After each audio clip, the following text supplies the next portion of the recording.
ucapan syukur. Pada saat ini kami kembali menghampiri tahta-Mu yang kudus. Terima kasih untuk pemeliharaan dan penjagaan Tuhan di dalam kehidupan kami dari hari lepas hari, sehingga pada saat ini kami dapat datang bersama-sama untuk memuji dan meninggikan nama-Mu. Sekarang ya Tuhan, waktunya untuk kami mendengar isi hati Tuhan.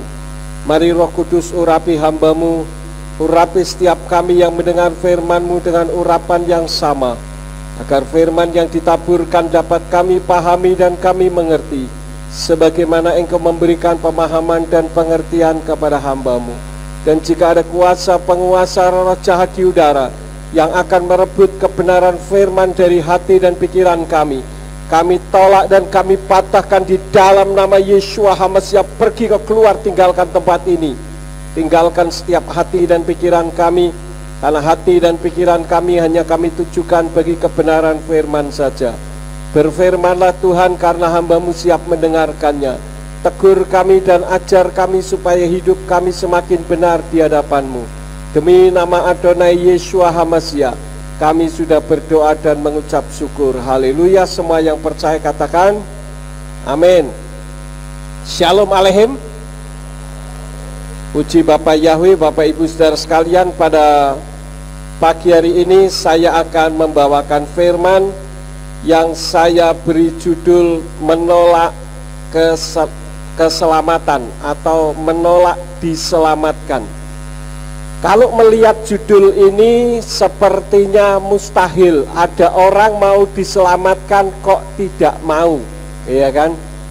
Tetapi kalau kita melihat realitas yang ada, kenyataan yang ada di atas muka bumi ini, memang ada orang-orang yang tidak mau diselamatkan. Artinya menolak untuk diselamatkan.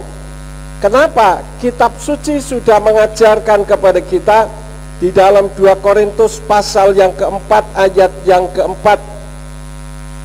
Di sana dikatakan, yang di antara mereka sesembahan zaman ini telah membutakan akal mereka yang tidak percaya, sehingga terang Injil kemuliaan HaMashiach yang adalah gambar Elohim tidak menyinari mereka. Jadi terbuai oleh kehidupan dunia yang menjadi idam-idaman setiap orang.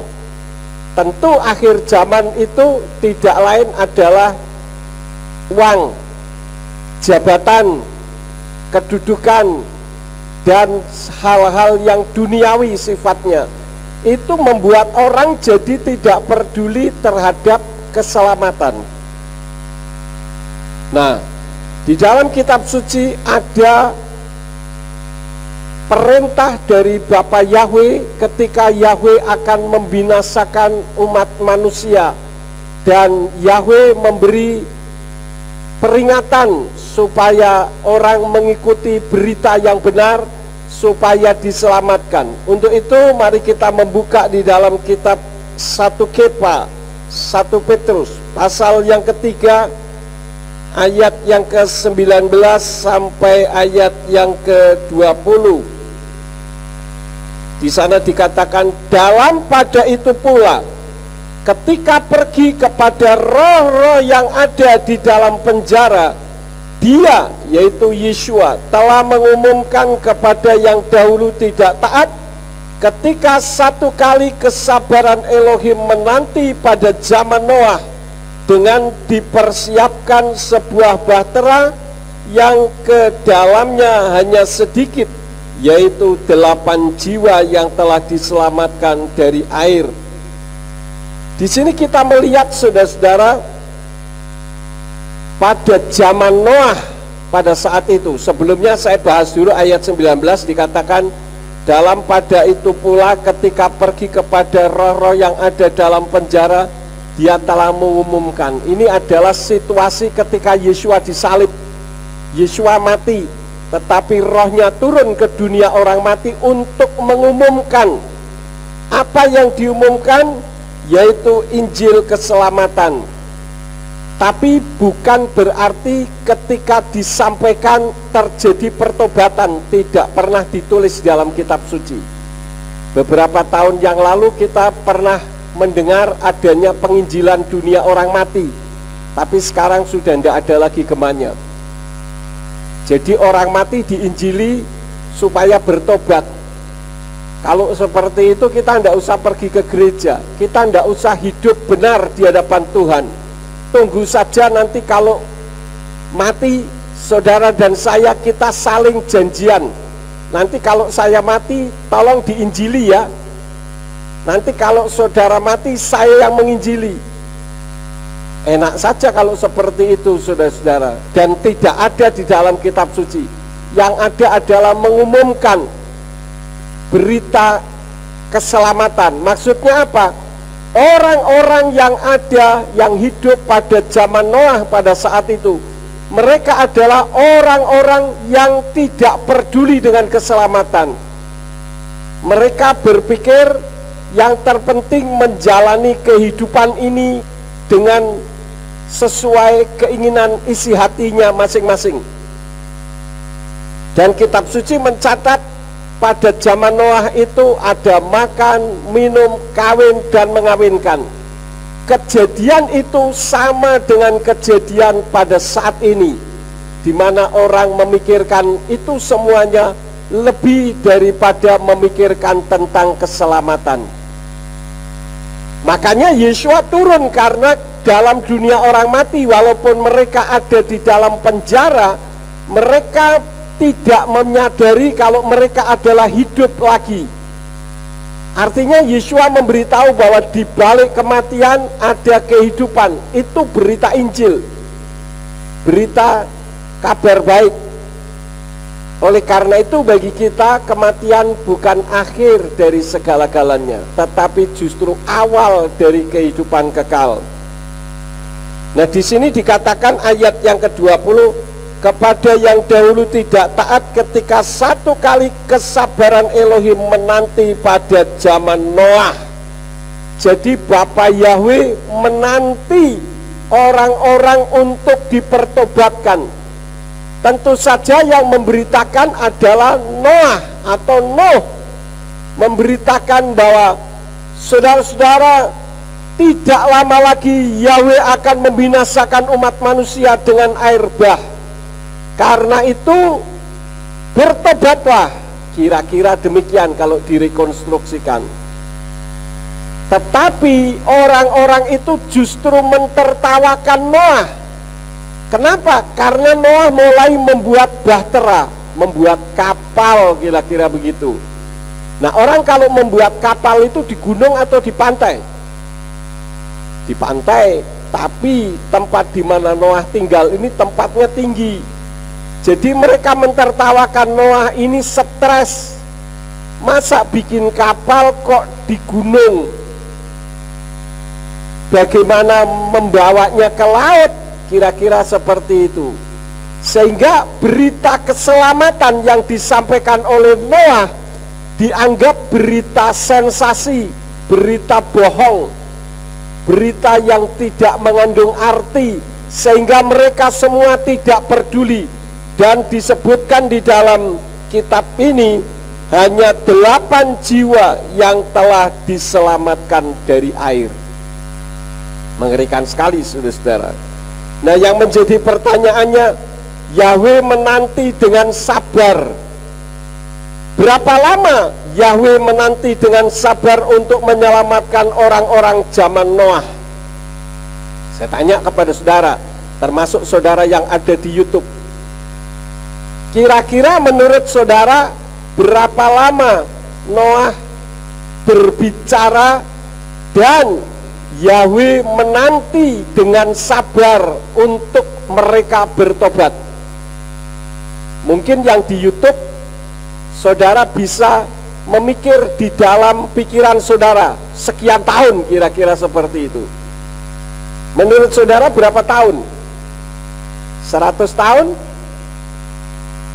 Tidak ada yang tahu. Dan memang tidak tertulis dalam kitab suci. Tetapi kalau kita membaca kitab apokrif atau kitab yang tersembunyi, di mana pada akhir zaman itu muncul, yaitu di dalam kitab orang jujur atau Sefer Hayasar, Saya membaca di dalam kitab Sefer Hayasar pasal yang kelima ayat 9 sampai ayat yang ke-11, baru kita tahu berapa lama kesabaran Yahweh menanti orang-orang yang hidup pada zaman Noah, yang dipikir hanya kesenangan tubuhnya saja, kawin dan mengawinkan, pesta pora dan sebagainya. Dan kondisi itu sekarang sedang terjadi di negara-negara di seluruh dunia. Nah, saya bacakan bagi saudara di dalam kitab Orang Jujur Sefer Hayasar pasal 5 ayat 9 sampai 11 dikatakan demikian. Noah dan Metusalah menyampaikan seluruh firman Yahweh kepada anak-anak manusia, hari demi hari terus-menerus berbicara kepada mereka. Ayat 10, namun anak-anak manusia tidak mau mendengarkan mereka ataupun menyedengkan telinganya kepada kata-kata mereka, karena mereka tegar tengkuk. Ayat 11, Yahweh menganugerahkan kepada mereka waktu 120 tahun firman-Nya.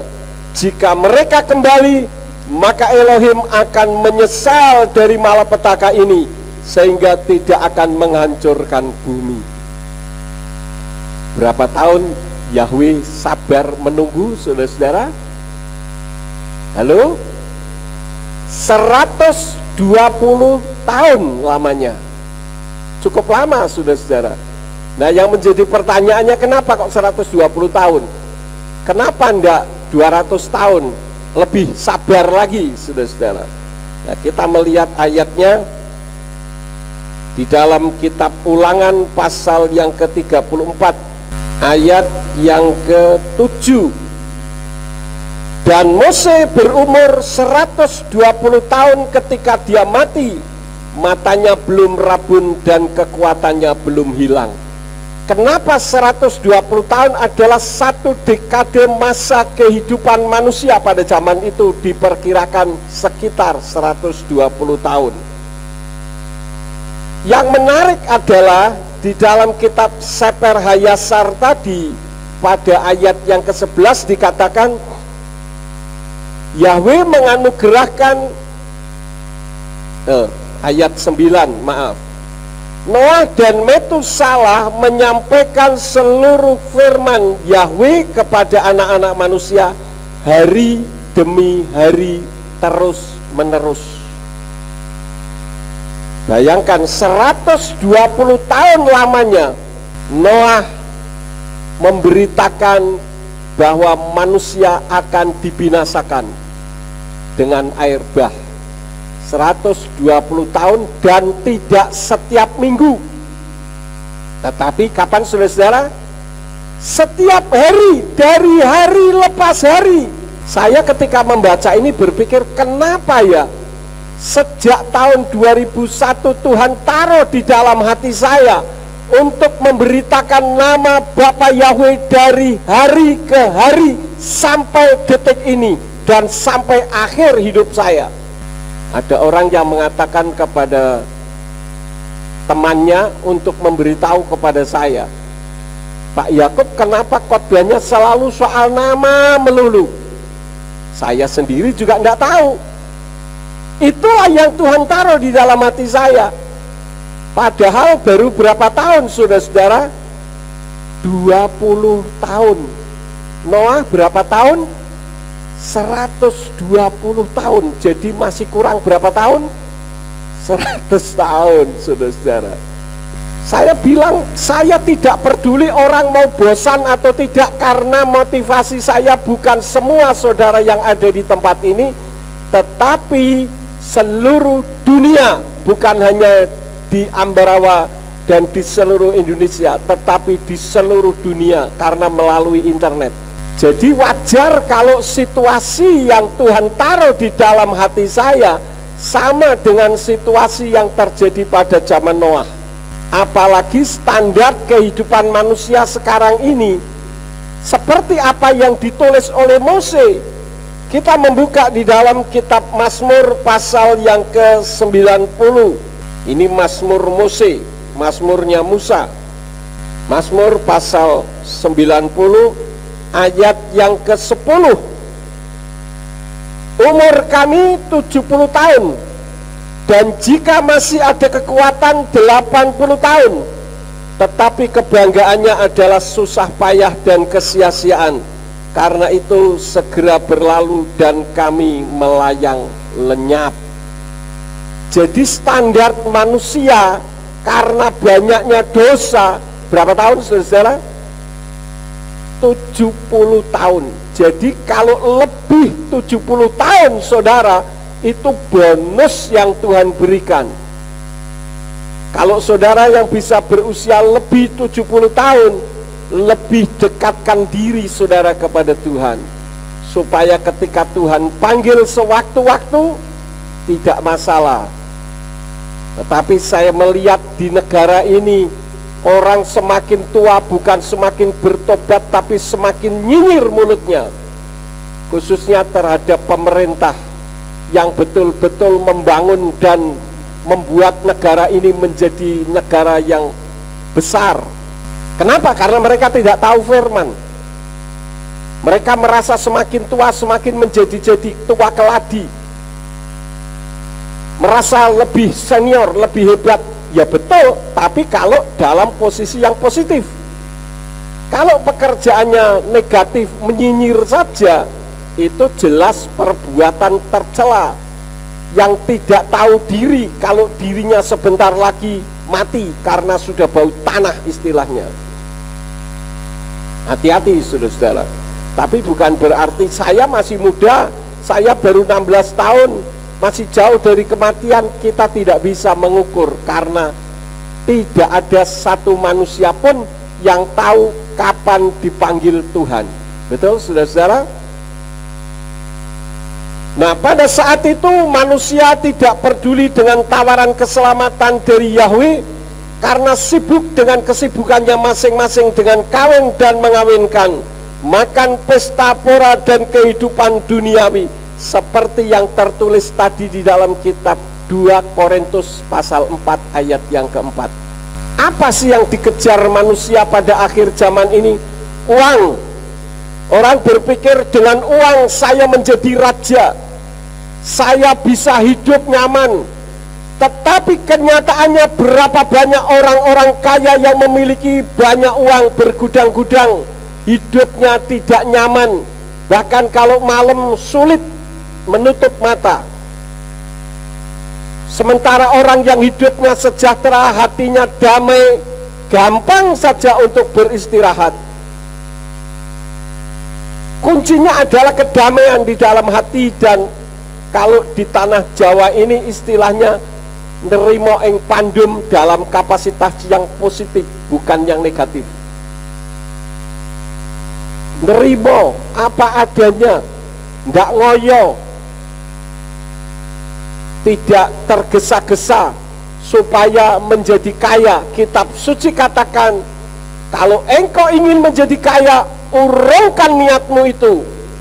Kenapa? Karena kekayaan, kehormatan, kemuliaan berasal dari Bapa Yahweh. Kita berusaha mau menjadi kaya model seperti apapun, kalau Bapa Yahweh mengerti, apabila Anda mendapatkan kekayaan, Anda jauh dari Tuhan, maka Anda tidak akan pernah bisa menjadi kaya, karena Bapa Yahweh lebih sayang saudara daripada saudara mendapatkan kekayaan. Saya melihat di pinggir jalan dulu ya, waktu masih banyak tukang becak bisa tidur ngorok di becaknya, saudara-saudara, siang hari. Gampang saja. Sementara orang kaya yang uangnya berlimpah-limpah, tidurnya di tempat yang nyaman ber-AC, terkadang nggak bisa tidur. Berapa banyak kejadian orang-orang kaya yang mati bunuh diri? Kekurangan apa? Keuangan nggak kurang, kemuliaan dia dapatkan semua, tetapi kebahagiaan di dalam hati tidak ada. Hidupnya stres, akibatnya membunuh dirinya sendiri. Jadi jangan salahkan Yahweh dan dianggap kejam, karena umat manusia saat itu hidup dalam kefasikan. Ada orang yang mengatakan Yahweh itu identik dengan kekejaman, beda dengan Yeshua. Kalau Yeshua penuh dengan kasih, ini orang yang belum membaca kitab suci dengan lengkap. Memang di dalam perjanjian lama lebih banyak disoroti bagaimana tindakan Yahweh ketika orang melakukan perbuatan tercela, sengaja melanggar firman-Nya, menantang Yahweh, sehingga Yahweh melakukan tindakan kekerasan karena sudah tidak bisa ditolerir dan akhirnya mereka semua mati. Ada yang mati dibakar, ada yang mati dipagut ular, ada banyak sekali kejadian-kejadian ketika Yahweh marah terhadap mereka. Coba kita membuka di dalam kitab 2 Petrus 2 Kepa pasal yang kedua ayat 4 sampai ayat yang kelima. Sebab jika Elohim tidak berbelas kasihan atas malaikat-malaikat yang telah berdosa, sebaliknya dia malah menyerahkan ke dalam belenggu kegelapan dengan melemparkannya ke dalam Tartaros untuk ditahan sampai penghakiman. Dan dia tidak berbelas kasihan atas dunia zaman dahulu, kecuali dia melindungi 8 orang keluarga Noah selaku pemberita kebenaran pada saat menimbulkan air bah atas dunia orang fasik. Jadi mereka hidupnya penuh dengan kefasikan. Yang penting adalah ego saya terpuaskan. Bukankah itu yang sekarang sedang terjadi di atas muka bumi ini? Tidak peduli dengan urusan orang lain, yang penting urusanku beres. Itulah kehidupan orang-orang fasik pada zaman itu, sehingga membuat Yahweh murka, dan kemurkaannya dengan menurunkan air bah sehingga mati semua mereka dan disisakan hanya 8 orang saja. Nah, apa kesibukan kefasikan saat ini? Saya sampaikan 5 hal saja. Yang pertama adalah gereja sibuk dengan urusan internya sendiri, sehingga di dalam gereja penuh dengan permasalahan, intrik-intrik terjadi antara jemaat satu dengan yang lain, tidak akur, tidak ada kesehatian. Tetapi saya bersyukur gereja pemulihan firman surya kebenaran tidak seperti itu, karena saya dan kita semua visinya keluar untuk memberitakan kebenaran. Ya, meskipun ada juga tentunya orang-orang yang tidak setuju, karena kita sudah cukup lama memberitakan nama Yahweh, kok tidak bosan-bosannya. Saya tidak bosan, karena itu yang Tuhan taruh di dalam hati saya. Nanti saya akan ceritakan tentang keadaan-keadaan yang terjadi saat ini. Kenapa? Karena gereja lebih mengutamakan mukjizat dan berkat. Padahal kitab suci mengajarkan kepada kita bahwa berkat dan mukjizat itu tidak sejalur dengan keselamatan jiwa manusia. Kita membuka di dalam kitab Matius pasal yang ke-7 ayat yang ke-21 sampai 23. Bukan setiap orang yang berkata kepadaku Tuhan, Tuhan, dia akan masuk ke dalam kerajaan sorga, melainkan dia yang melakukan kehendak Bapa-Ku yang di sorga. Banyak orang akan berkata kepadaku pada hari itu, Tuhan, Tuhan, bukankah dalam namamu kami telah bernubuat, dan dalam namamu kami mengusir setan, dan dalam namamu kami melakukan banyak mujizat? Dan pada waktu itu aku akan menyatakan kepada mereka, aku tidak pernah mengenal kamu, enyalah daripadaku kamu yang mengerjakan kedurhakaan. Mengerjakan kedurhakaan, bukankah ayat sebelumnya mereka mengerjakan mujizat dan berkat? Karena ini bukan satu jalurnya, saudara-saudara. Orang bisa mendapatkan mujizat dan melakukan sesuatu sehingga bisa membawa berkat, itu semua adalah bonus yang Bapa Yahweh berikan kepada umat manusia sesuai dengan kitab Yesayahu pasal 45 ayat yang kelima. Karena orang walaupun tidak mengenal Yahweh, tetapi kalau dipergunakan untuk melakukan perbuatan baik, maka Yahweh memperlengkapi orang tersebut dengan iman yang ada. Tetapi seringkali orang jadi kegeeran. Ya, tidak salah kita datang untuk meminta berkat dan mukjizat. Salah atau tidak, saudara-saudara? Tidak salah. Tetapi itu jangan dijadikan hal yang paling utama. Gereja sudah bertumpu kepada sesuatu yang bukan dasar kebenaran, tapi dianggap sebagai sesuatu yang benar. Sehingga yang dikejar mukjizat, yang dikejar berkat. Padahal kalau kita kembali kepada kehidupan di dunia ini, saya sudah sering kali katakan, mukjizat-mukjizat yang dunia berikan jauh lebih hebat daripada apa yang terjadi di dalam gereja Tuhan. Walaupun Tuhan juga bisa membangkitkan orang mati melalui hamba-hambanya, tetapi maksud saya kalau sudah berbicara tentang mukjizat, dunia pun bisa melakukan mukjizat. Artinya itu bukan dari segala-galanya untuk kehidupan kita.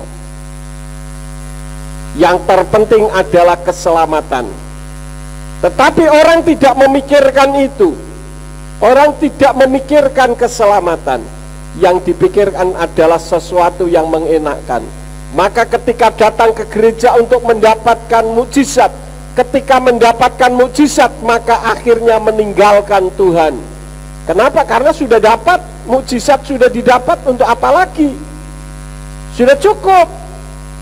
Padahal kita datang bukan semata-mata untuk mukjizat dan berkat, walaupun tidak salah kita meminta mukjizat dan berkat. Bisa dipahami, saudara-saudara? Artinya yang paling utama adalah keselamatan. Nah, contoh orang yang masih memikirkan hal-hal duniawi, kok Pak Yakub masih saja ngomongnya soal nama melulu? Saya sudah bosan. Nah, ini artinya hanya untuk kepentingan diri sendiri. Apakah saudara tidak tahu bahwa di seluruh dunia ini masih banyak orang yang berkeras hati? Nanti saya akan ceritakan sebuah pengalaman. Jadi keselamatan jiwa harus jadi prioritas utama saat ini. Hal yang kedua, gereja tidak mampu menjawab keselamatan kekal, tapi lebih mengutamakan sebagai institusi keagamaan saja. Contohnya apa? Hidup matiku dari dulu di sini, ya sudah di sini. Mau beritanya salah, nggak peduli. Pokoknya dari dulu di sini. Saya lahir di gereja ini, saya menikah di gereja ini, saya dibaptis di gereja ini. Ya sudah, itu tempat dan rumah saya. Ini adalah karena gereja tidak mengajarkan tentang keselamatan, tetapi lebih mengutamakan tentang institusi gereja. Kita melihat satu kenyataan, saudara-saudara. Ketika ada jemaat yang pindah, ditarik-tarik, padahal dulunya jemaat ini tidak pernah diurus gerejanya. Giliran pindah ke tempat ini ditarik-tarik. Ada yang dikasih jabatan di gerejanya, suruh mimpin puji-pujian, suruh melakukan apa saja yang bisa dikerjakan oleh jemaat tersebut. Yang penting digandoli. Digandoli itu di apa ya? Diikat supaya jangan keluar. Dengan cara apa? Disuruh pegang kantong kolektor, disuruh jadi penerima tamu. Hati-hati saudara-saudara, ini adalah tipu daya setan. Bagi saya tidak masalah kalau memang gereja tersebut mengajarkan tentang keselamatan yang sejati. Karena itu saya sering kali katakan tidak usah takut untuk dikucilkan, karena saudara tidak pernah meminta makan kepada mereka. Dulu kan pernah ada satu keluarga pindah ke tempat kita. Begitu pulang langsung digeruduk sama jemaat gereja lamanya. Kamu mau pindah gereja? Boleh, ada banyak gereja di Ambarawa ini. Asal jangan ke tempat Pak Yakub. Orang lilo aku, nggak rela saya. Emangnya siapa dia? Toh tidak pernah meminta makan kepada orang tersebut. Tetapi kembali pendekatan secara psikologis. Karena kelemahan orang Jawa, orang di daerah Jawa ini adalah kalau ada istilahnya budaya sungkan. Ya.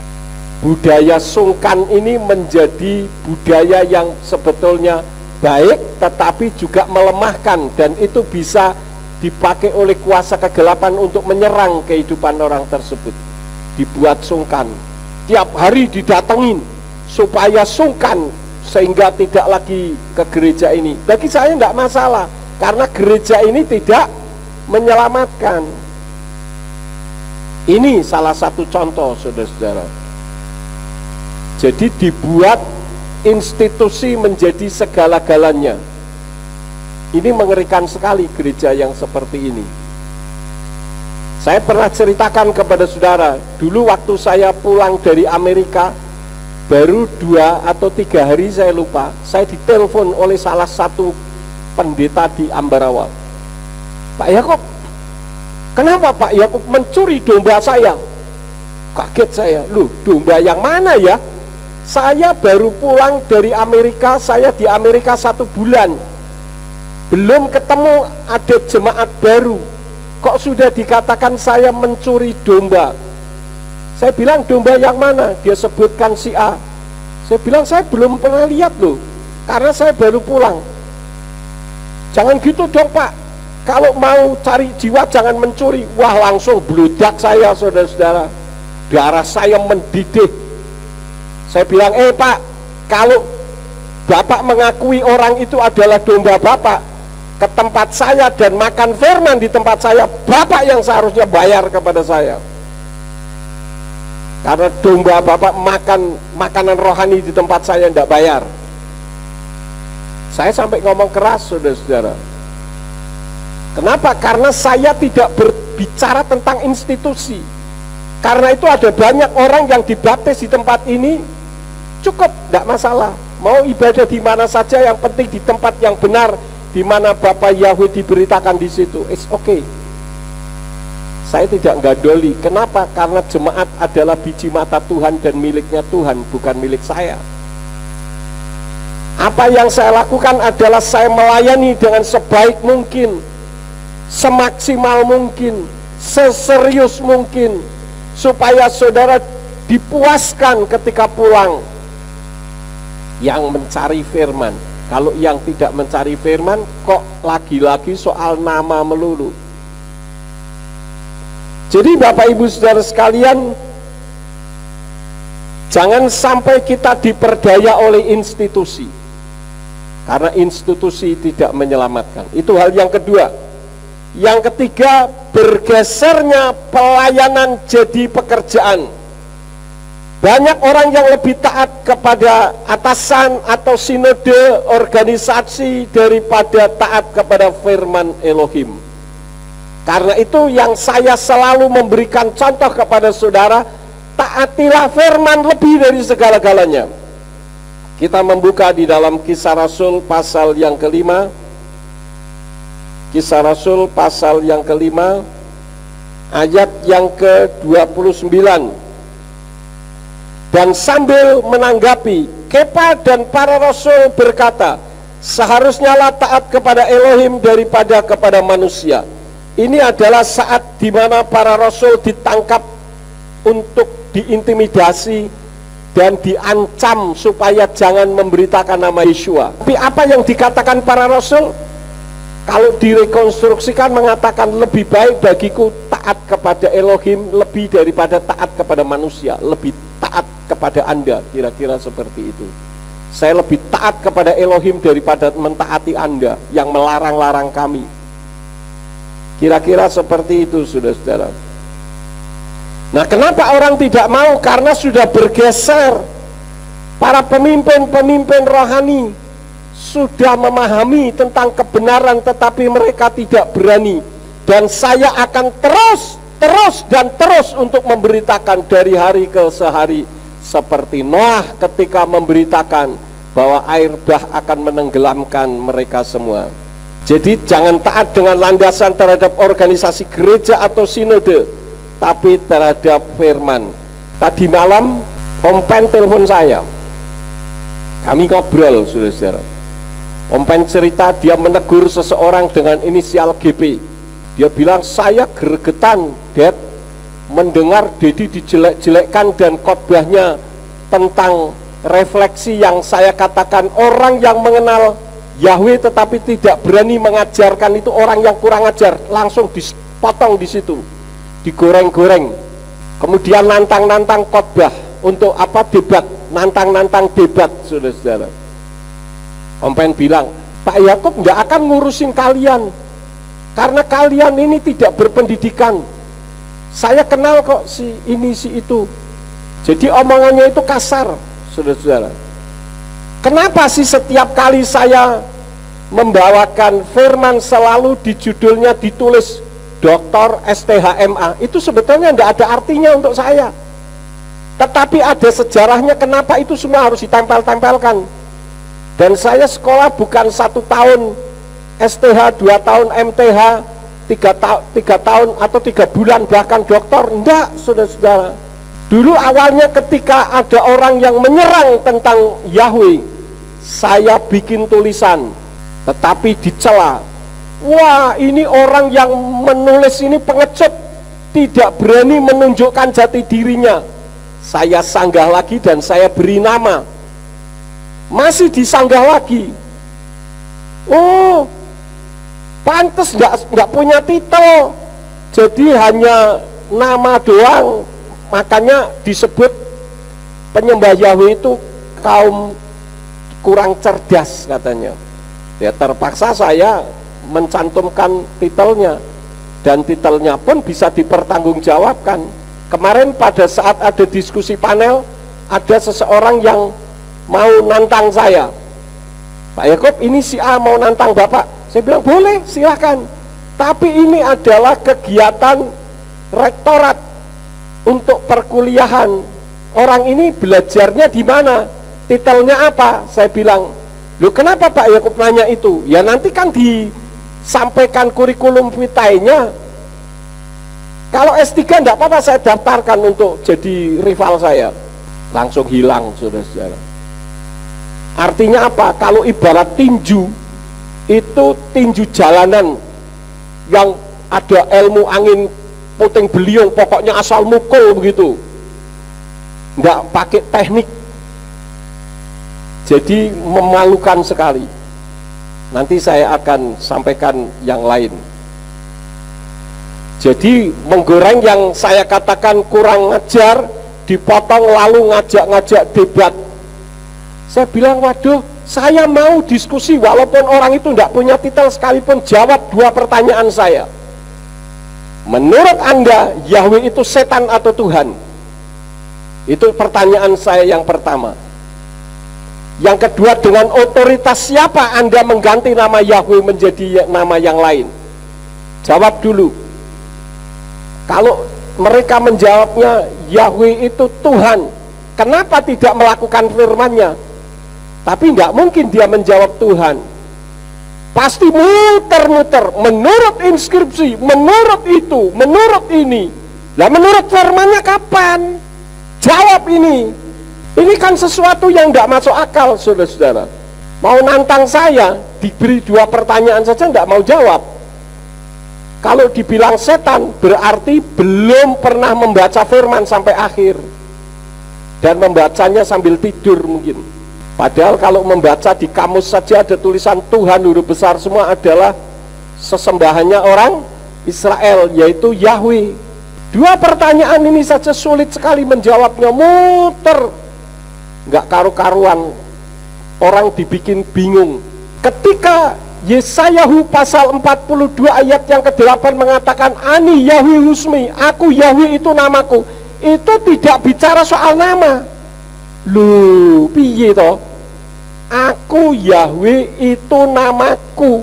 Anak SD saja tahu artinya bahwa pribadi itu menyebut namanya Yahweh. Lah kok ini yang titelnya katanya berderet-deret mengatakan itu tidak bicara soal nama, lah bicara soal apa?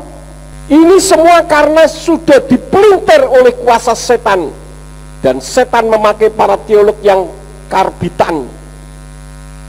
Saya berani mengatakan begini, kenapa? Karena apa yang dilakukan semuanya berdasarkan data-data dari luar firman. Tidak pernah ngomong soal firman. Kalau memang soal firman, saya sudah menyanggah saudara semua yang ngomong tentang Yahweh ngawur. Silakan disanggah dengan dasar firman, jangan dengan dasar di luar firman. Menurut firmannya mana? Ini yang sangat penting, saudara-saudara. Kemudian hal yang keempat, kebenaran khususnya tentang nama Yahweh itu sudah dianggap sebagai dongeng belaka. Karena itu merupakan penggenapan nubuatan firman. Coba kita membuka di dalam 1 Timotius pasal yang ke-1 ayat 3 sampai ayat yang ke-4. Sebagaimana aku sementara melanjutkan perjalanan ke Makedonia telah menasihati kamu, telah menasihati engkau untuk tetap tinggal di Efesus, agar engkau dapat memberi perintah kepada beberapa orang supaya jangan mengajarkan ajaran yang berbeda ataupun menaruh perhatian pada mitos-mitos dan silsilah-silsilah yang tiada akhirnya, yang lebih banyak menimbulkan perdebatan daripada penata layanan Elohim yang ada dalam iman. Jadi pada akhir zaman itu akan ada orang yang lebih suka mendengar ajaran-ajaran mitos. Menurut pendeta anu, menurut pendeta itu, menurut inskripsi ini, lu menurut firmannya mana? Kok mitos semua yang diajarkan? Satu lagi di dalam 2 Timotius 4 ayat yang keempat, dan sesungguhnya mereka akan memalingkan pendengarannya dari kebenaran dan mereka akan dibelokkan kepada dongeng-dongeng. Jadi orang lebih suka mendengarkan berita-berita dongeng. Apalagi sekarang ini soal kesaksian-kesaksian. Kesaksiannya seolah-olah spektakuler. Saya mau tanya kepada saudara, bisa enggak orang kesaksian membohongi? Sangat bisa, saudara-saudara. Dan ini yang membuat orang tercengang, terbelalak, dan mulutnya menganga dengan keheran-heranan. Padahal apa yang disaksikan itu belum tentu sesuai dengan apa yang terjadi di dalam kehidupannya. Dan ini menunjukkan zaman Noah kembali terulang, saudara-saudara. Ya, kita membuka di dalam kitab Matius pasal yang ke-24 ayat yang ke-38 sampai 39. Sebab sebagaimana mereka hidup pada hari-hari sebelum air bah, makan dan minum, kawin dan dikawini, sampai pada hari Noah masuk ke dalam bahtera, dan mereka tidak menyadari sampai air bah itu datang dan melenyapkan semuanya. Demikian pula lah kedatangan anak manusia akan terjadi. Kalau saudara melihat tanda-tanda zaman sekarang ini, gempa bumi, tanah longsor, likuifaksi, tanah yang bisa bergerak sendiri, dan banyak kejadian-kejadian yang memakan jiwa ratusan bahkan ribuan orang sekarang sedang terjadi. Dan itu merupakan tanda-tanda kedatangan Tuhan untuk yang kedua kali, bukan sebagai bayi yang lemah, tetapi sebagai hakim yang adil yang akan membawa kita ke Firdaus, untuk selanjutnya setelah terjadi penghakiman akan dibawa ke sorga. Karena itu hati-hati, saudara-saudara, jangan tergiur dengan pengajaran-pengajaran akhir zaman yang nampaknya hebat tetapi tidak kembali kepada firman Elohim. Memang gereja ini beda dengan yang lain. Gereja pemulihan firman secara khusus semuanya itu adalah gereja yang berbeda. Karena sinode gereja pemulihan firman adalah sinode yang mengajarkan kepada firman dan kembali untuk memulihkan firman yang benar. Kemudian yang kelima, kesibukan saat ini. Kalau dikaitkan dengan nama Yahweh, apa kaitannya nama Yahweh dengan keselamatan? Karena pengajaran tentang nama Yahweh dianggap cuma sensasi. Wah, Pak Yakub mah bikin sensasi. Bahkan ada orang yang mengatakan itu kitab Indonesian Literal Translation itu kan Pak Yakub yang bikin. Artinya Pak Yakub mengambil kesempatan dalam kesempitan dengan jual kitab suci sehingga menjadi kaya. Saya bilang nggak ngerti kok ngomong, menuduh yang ndak. Saya waktu di pengadilan di Jakarta Pusat sebagai saksi ahli juga disebut sebagai penuntut. Ini kan harus keliru kabeh, keliru semuanya. Tapi ketika saya klarifikasi, beralih ke topik yang lain, nggak pernah mau minta maaf. Itulah cara kerja setan. Jadi dianggap cuma sensasi. Padahal saya katakan bahwa bicara soal nama itu berkaitan dengan keselamatan. Saya katakan dan mendeklarasikan diri saya adalah orang yang paling bodoh di dunia kalau hanya soal nama saja dipermasalahkan. Nama Yahweh itu bukan soal masalah nama saja, tetapi ini bicara soal keselamatan. Mana ayatnya, Pak? Coba kita membaca di dalam Yesayahu pasal 43 ayat yang ke-11. Di dalam kitab Penak berbunyi, Anoki Anoki Yahweh wa'in mebal adai mosia. Akulah Yahweh dan tidak ada juru selamat selain aku. Artinya yang jadi juru selamat siapa? Yahweh. Gue kurang perjanjian lama, Pak.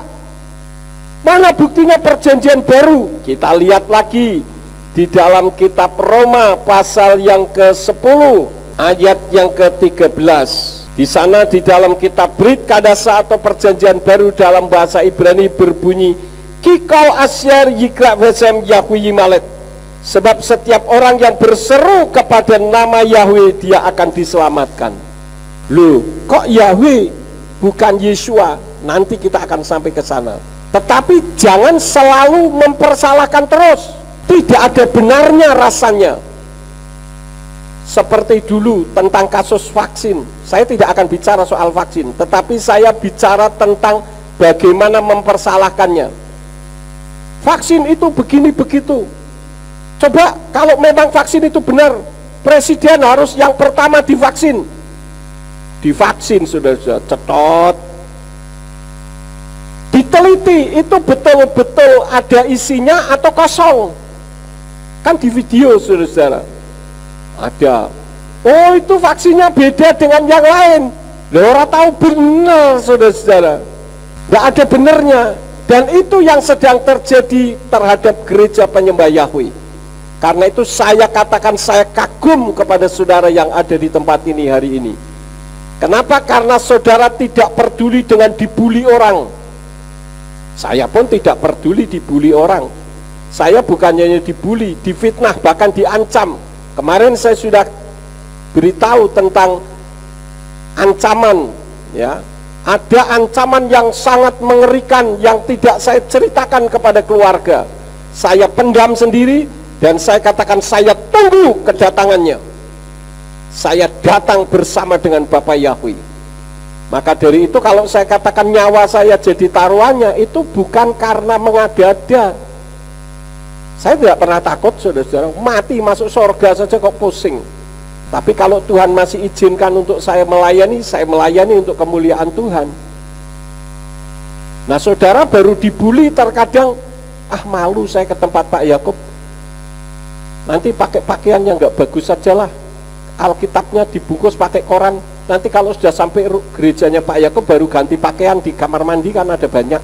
Ini orang yang tidak berani. Firman Tuhan katakan apa? Kalau engkau malu mengaku aku di hadapan manusia, maka aku pun akan malu engkau di hadapan Bapa. Jadi proklamasikan, tidak usah takut. Oleh karena itulah Yeshua di dalam kitab Matius pasal yang ke-22 ayat yang ke-37, di dalam kitab Brit Kadasa dikatakan wa yomer Yeshua elai wa ahafta et Yahweh Elohika bekal lafafka ufkal nafseka ufkal madaika. Firman Yeshua kepada mereka, kasihilah Yahweh Elohimu dengan segenap hatimu, dengan segenap jiwamu, dan dengan segenap akal budimu. Yeshua saja mengajar tentang nama Yahweh, untuk mengasihi Yahweh. Kenapa?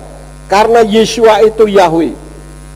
Di dalam kitab Pesita atau Perjanjian Baru dalam bahasa Aramaik, di dalam Lukas 2 ayat yang ke-11, di situ mengungkapkan bahwa yang lahir di atas muka bumi ini wujudnya bayi, tetapi yang lahir adalah Yahweh.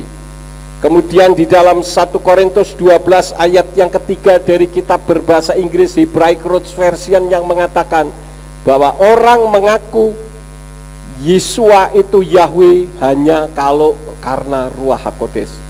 Dan saudara bisa melihat di YouTube ini beberapa ayat-ayat yang lain yang saya cantumkan. Saudara bisa melihat, membuktikannya bahwa Yeshua itu Yahweh, bukan Yeshua yang Allah.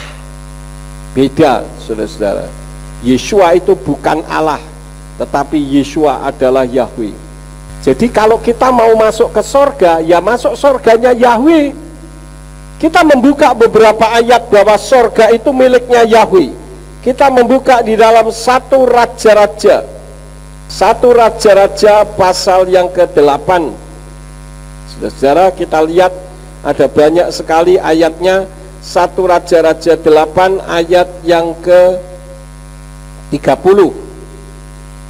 Dan engkau kiranya mendengarkan permohonan hambamu dan umatmu Israel apabila mereka berdoa di tempat ini.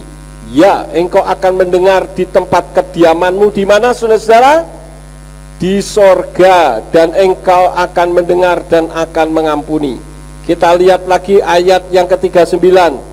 Maka engkau pun mendengarkannya di sorga tempat kediamanmu, dan mengampuni dan bertindak serta membalaskan kepada setiap orang sesuai dengan seluruh jalannya, karena engkau mengenal hatinya, karena engkau sajalah mengenal hati semua keturunan Adam. Kemudian ayat 43, engkau akan mendengarkannya di sorga tempat kediamanmu, dan akan melakukan yang sesuai dengan semua hal yang orang asing itu menyerukannya kepadamu, supaya segala bangsa di bumi mengenal namamu, takut akan engkau sama seperti umatmu Israel, dan mengetahui bahwa namamu telah diserukan di bait yang telah aku dirikan. Kembali nama itu sangat penting, saudara-saudara. Kemudian ayat yang ke-49,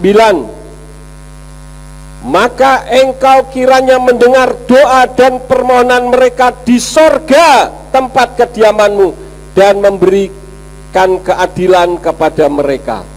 Ini di dalam kitab 1 Raja-Raja 8. Sekarang kita membuka di dalam kitab 2 Tawarikh pasal yang ke-8, mulai ayat 6, pasal 6 saja, pasal 6 ayat 21. Dan engkau akan mendengar permohonan hambamu dan umatmu Israel yang telah mereka doakan ke arah tempatmu, dan engkau akan mendengarkan dari tempat kediamanmu di sorga, dan akan mendengar serta mengampuninya.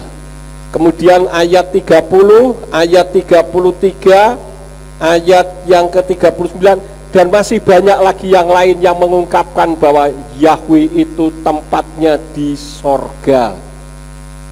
Tentu yang dimaksud adalah sorganya Yahweh, bukan sorganya Allah orang-orang yang bertindak radikal itu, tempat di mana orang-orang yang tukang ngebom, tukang bunuh orang kumpul jadi satu. Kalau dikatakan orang Kristen tidak boleh masuk di situ, tidak apa-apa, saya juga tidak mau masuk ke surga mereka. Semalam, saudara-saudara, saya melihat dialog di YouTube tentang membedah makna kafir dalam Islam. Sebetulnya ini adalah kejadian sudah lama. Pada hari Kamis tanggal 12 September tahun 2019 dari pukul 21 di gedung Serbaguna Cadang Pinggan Indramayu. Yang berbicara pada saat itu adalah Dr. Haidar Bagir, Kiai Haji Buya Syakur Yasin, dan Buya Hussein Muhammad. Jumlah durasinya 3 jam 18 menit. Saya lihat, saudara-saudara. Dan mereka pembicara-pembicara ini adalah teolog-teolog Islam yang handal, yang bukan kerjaannya hanya nyinyir, ngomongnya kasar, memaki-maki orang, mengkafir-kafirkan orang. Karena di situ dialognya tentang membedah makna kafir dalam Islam. Saya tertarik sekali dengan pernyataan dari Dr. Haidar Bagir. Ini orang hebat, saudara-saudara. Dia katakan bahwa kafir itu kalau orang menolak kebenaran, termasuk yang dianggap tentu saja dalam perspektif Islam ya, tidak mempelajari tetapi menyalahkan, itulah kafir. Dr. Haidar Bagir mengatakan, coba saudara-saudara semua yang ada di sini pernah mempelajari, melihat, menonton mimbar agama Kristen? Pernah? Tidak ada yang jawab. Lah kalian tidak pernah mempelajari kok mengatakan sesat, mengatakan kafir. Terus dia uraikan tentang makna kafir di dalam Islam. Termasuk dikatakan bahwa orang Islam yang tidak mau mempelajari kekristenan tetapi menyalahkan, demikian pula sebaliknya adalah kafir. Dalam perspektif Islam, Islam yang tidak punya akhlak yang baik juga disebut kafir. Ini adalah yang bicara orang-orang hebat, saudara-saudara. Jadi orang Islam punya kebenarannya sendiri, yes, saya angkat jempol. Tetapi umat Nasrani juga punya kebenarannya sendiri. Jadi kita berjalan di kebenarannya sendiri masing-masing. Kalau dikatakan Pak Yakub merasa pengajarannya paling benar, bukan merasa, dan memang paling benar. Dan semua orang boleh mengatakan itu. Tetapi yang dilarang adalah radikal, melarang orang lain harus semua seperti saya. Tidak bisa, kita hanya memberitakan saja. Apalagi kita di dalam negara kesatuan Republik Indonesia, kita bersatu sebagai saudara sebangsa dan setanah air. Tetapi untuk iman berjalan masing-masing, itu baru benar, saudara-saudara. Demikian pula pendapat saya, ini pendapat saya, sama dengan umat Kristen yang menyembah Allah tidak pernah mau mempelajari kita, tapi kita yang dituntut untuk mempelajari mereka. Ya kan tidak fair, saudara-saudara. Lu kok Pak Yakub bisa ngomong gitu, buktinya apa? Buktinya ini, saya sudah menyanggah banyak pendeta. Saudara bisa melihat sanggahan saya di YouTube. Tidak ada satupun yang menyanggah balik. Tetapi mereka hanya menggunakan institusi kegerejaan atau otoritasnya untuk membuli saya, memfitnah saya. Ini kan sesuatu yang tidak fair. Kemudian menyerang pribadi, ini sangat tidak berpendidikan. Kalau memang berpendidikan, coba sanggahan saya disanggah lagi, tetapi sanggahannya saya minta jangan keluar dari firman. Kalau sanggahannya keluar dari firman itu bullshit, percuma, tidak ada gunanya. Itu yang saya maksud. Oleh karena itu, saudara-saudara, jangan kita takut kalau orang membuli saudara. Yang penting saya sangat mencintai saudara. Karena itu saya sering kali katakan saudara adalah bagian dari kehidupan keluarga saya.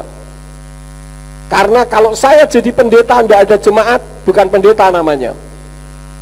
Jemaat tanpa pendeta tidak beribadah.